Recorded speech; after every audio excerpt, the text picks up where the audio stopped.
He oranga kei roto o te kaupapa whānau ora mō ngā hapori katoa. Koera te whakapono o te minita tuarua I ngā take toko I te ora o Tariana Tūria.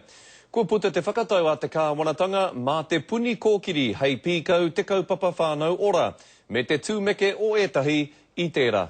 Te kaupapa pai, engari ka hore no te kāwanatanga kia whāki mai ki te motu, mō wai, mā wai rānei hei whakahaere. I don't believe it is possible.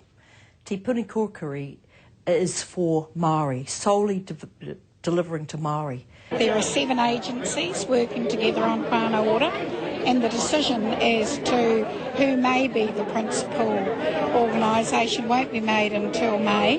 No te pānui tuatahitanga a te kāwanatanga I tā rātou kaupapa whānau ora ki te motu, ka puta ngā whakapai a etahi o ngā rōpu a Petihana he kaupapa kiri kā ke tēnei. E hei ki tā Tariana Tūria ehara I te mea ka tāia tēnei kaupapa ki te whakatūtū ki roto ngā rohe putanua hei painga mō ngā iwi ki roto I awa hāpori.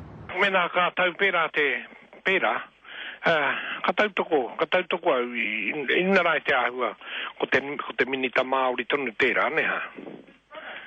Te kaupapa Māori oki. The most important job right now is to integrate all of the contracts, existing contracts that providers have. I whiu āpē te karere te pātai ki te tari o te minita toko I te ora a Paula Bennett.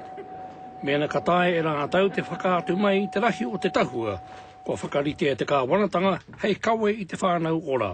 Ko tā rātau whakautu, ka puta ki roto o tā rātau pūtea ātau a te marama o mai e tū mai nei. Joe Glenn, te karere.